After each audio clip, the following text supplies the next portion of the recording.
Guys, welcome back to your channel. Guys, രാവിലെ തന്നെ മഴ തുടങ്ങി ഗൈസ്. നല്ല സൂപ്പർ മഴയാണ്.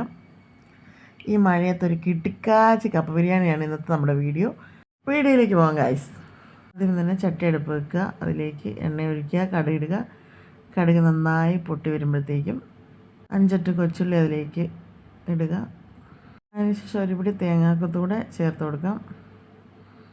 നന്നായി മൂത്ത് വരുമ്പോൾ സവാള ഇട്ട് കൊടുക്കാം. ഇതിലേക്ക് ജിഞ്ചർ ഗാർലിക് പേസ്റ്റ് ചേർത്ത് കൊടുക്കാം. എല്ലാം കൂടെ നന്നായിട്ട് ഇളക്കി യോജിപ്പിക്കാം. കുറച്ച് കറിവേപ്പില ഇട്ട് കൊടുക്കാം. കഴുകി വൃത്തിയാക്കി വെച്ചിരിക്കുന്ന ബീഫ് ചേർത്ത് കൊടുക്കാം. ഉപ്പ് ചേർത്ത് കൊടുക്കാം. 2 സ്പൂൺ മുളക് പൊടി ഇട്ട് കൊടുക്കാം. മഞ്ഞൾപ്പൊടി ഇട്ട് കൊടുക്കാം. 1 സ്പൂൺ മല്ലിപ്പൊടി ഇട്ട് കൊടുക്കാം. അതിനുശേഷം മീറ്റ് മസാല ഇട്ട് കൊടുക്കാം ആവശ്യത്തിന്.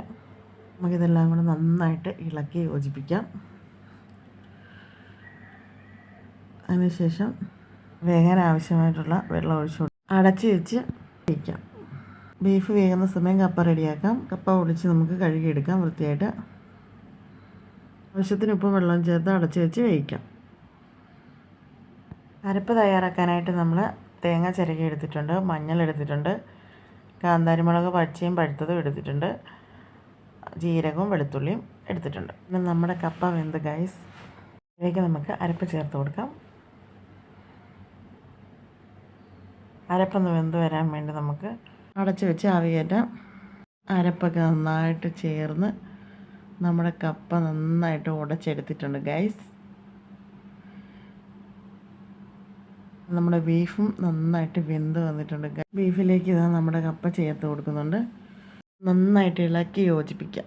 അങ്ങനെ ഗൈസ്, നമ്മൾ നന്നായിട്ട് ഇളക്കി യോജിപ്പിക്കുകയാണ്. അങ്ങനെ നമ്മുടെ കപ്പ ബിരിയാണി ഇവിടെ റെഡി ആയിരിക്കുകയാണ് ഗൈസ്. നമ്മുടെ കിടുക്കാച്ചി ഐറ്റം കപ്പ ബിരിയാണി ഒരു തവണയെങ്കിലും നിങ്ങളൊന്ന് ട്രൈ ചെയ്യണം, ഫീഡ്ബാക്ക് അറിയിക്കണം.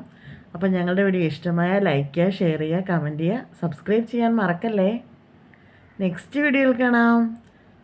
Thanks for watching.